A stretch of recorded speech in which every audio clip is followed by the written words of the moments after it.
जय हिंद साथियों। Physical education world में आपका स्वागत है। सभी प्रकार के टीजीटी पीजीटी एग्जाम्स की तैयारी को बेहतर तरीके से करने के लिए रोजाना शाम 6 बजे आप हमसे जुड़ सकते हैं। जी हाँ, यहाँ आपको फिजिकल एजुकेशन एवं स्पोर्ट्स से रिलेटेड सभी अपडेट्स मिलती रहेंगी। जो भी साथी मेरे चैनल पर पहली बार आए हैं, प्लीज़ चैनल को सब्सक्राइब कर लें और यकीन मानिए दोस्त, आपकी तैयारी बहुत ही ज़बरदस्त तरीके से होने वाली है। आज की क्लास में हम लोग मॉडल पेपर 1 के 30 प्रश्नों को हल करेंगे। दोस्तों चलते हैं अपनी क्लास की ओर।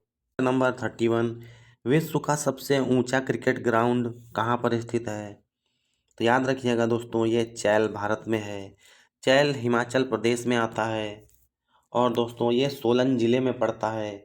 इसकी ऊंचाई लगभग 2444 मीटर्स है। क्वेश्चन नंबर 32, भारत स्कूल खेल प्राधिकरण का गठन कहाँ किया गया? याद रखिएगा दोस्तों, चेन्नई में हुआ था। इसे SGFI गेम्स कहते हैं, school games federation of India. दोस्तों इसकी स्थापना 1954 में हुई थी। स्पोर्ट्स मिनिस्ट्री और भारतीय ओलंपिक संघ द्वारा इस फेडरेशन को मान्यता दी गई थी।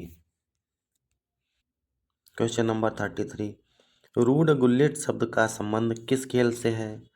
दोस्तों ये नीदरलैंड के फुटबॉलर हैं। Question number 34, weight lifter Karnam Malleswari किस राज्य की हैं? तो साथियों याद रखिएगा, ये अरुणाचल प्रदेश से संबंधित हैं। मल्लेश्वरी ने 2000 सिडनी ओलंपिक में ब्रॉन्ज मेडल जीता था। क्वेश्चन नंबर 35, निक फॉसबरी जिसने ऊंची कूद में फॉसबरी स्टाइल की खोज की थी, ये किस देश के हैं? साथियों याद रखना, ये अमेरिका के हैं। इन्होंने फॉसबरी स्टाइल की खोज करी थी।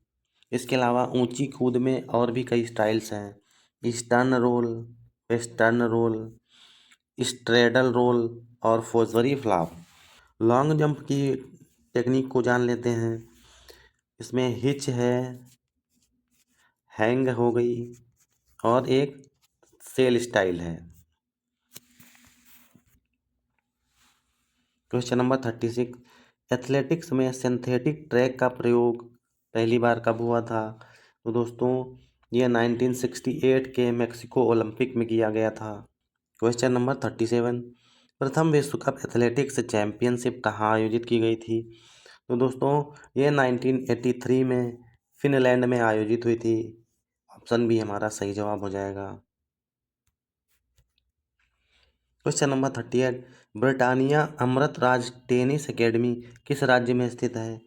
तो दोस्तों याद रखना, ये तमिलनाडु में स्थित है। क्वेश्चन नंबर 39, पुगिलिस्ट को और किस नाम से जाना जाता है? साथियों बॉक्सर को पुगिलिस्ट कहते हैं।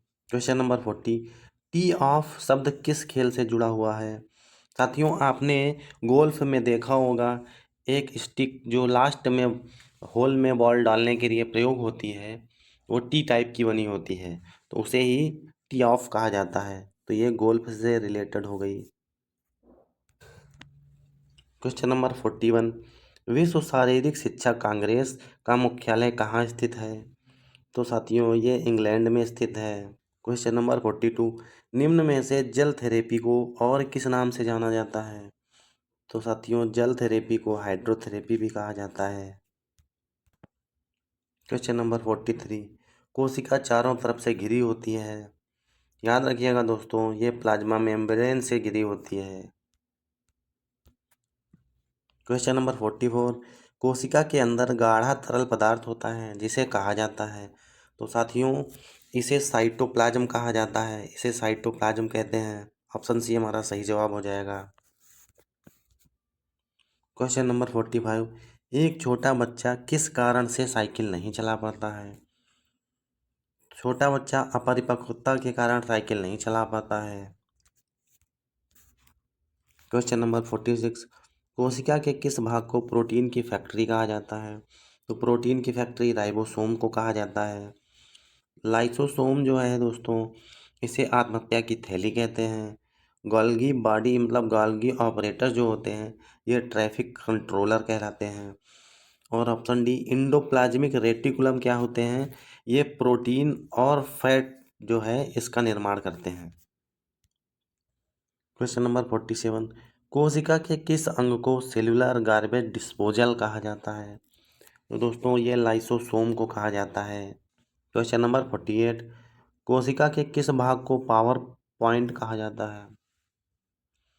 तो साथियों माइटोकॉन्ड्रिया को पावर हाउस या पावर पॉइंट कहा जाता है। क्वेश्चन नंबर 49, डीएनए का पूरा नाम क्या है? तो दोस्तों डीएनए का पूरा नाम डीऑक्सी राइबो न्यूक्लिक एसिड है। ऑप्शन बी हमारा सही जवाब हो जाएगा।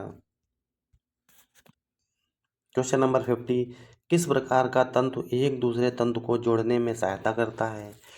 तो साथियों एक दूसरे को जोड़ने कनेक्ट करने में कनेक्टिव टिश्यू काम आएंगे। ऑप्शन हमारा बी सही हो जाएगा। क्वेश्चन नंबर 51, नाड़ी प्रणाली में अंगों की संख्या है? तो सही जवाब ऑप्शन ए 3 अंग हैं इसमें। क्वेश्चन नंबर 52, कोशिका शरीर से नाड़ी प्रवेदन का संचार किसकी सहायता से होता है? तो इस प्रश्न का सही जवाब ऑप्शन डी हो जाएगा, न्यूरॉन। क्वेश्चन नंबर 53, निम्न में से रक्त से कौन संचारित होता है?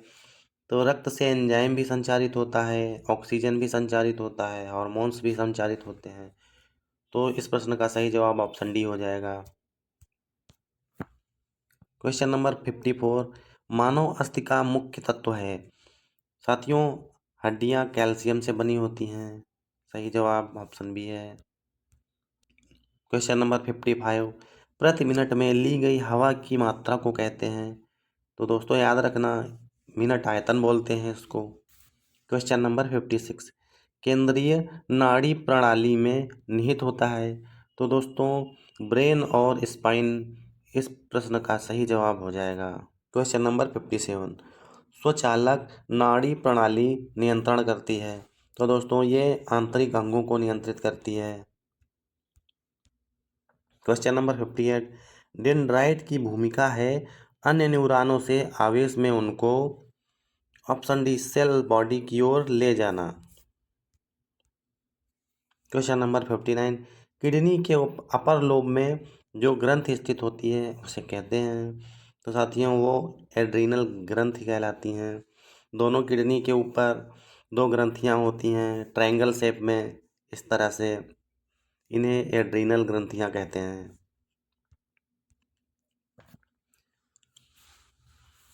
क्वेश्चन नंबर 60, किसकी कमी से मधुमेह होता है? तो साथियों ये इंसुलिन की कमी से होता है। इंसुलिन पैनक्रियाज से निकलता है। पैनक्रियाज की बीटा सेल्स से निकलता है इंसुलिन। दोस्तों ये आज हमारी क्लास थी। उम्मीद करता हूँ आपको पसंद आई होगी। मिलते हैं अगली क्लास में नए प्रश्नों के साथ में। तब तक हंसते रहिए, मुस्कुराते रहिए। जय हिंद।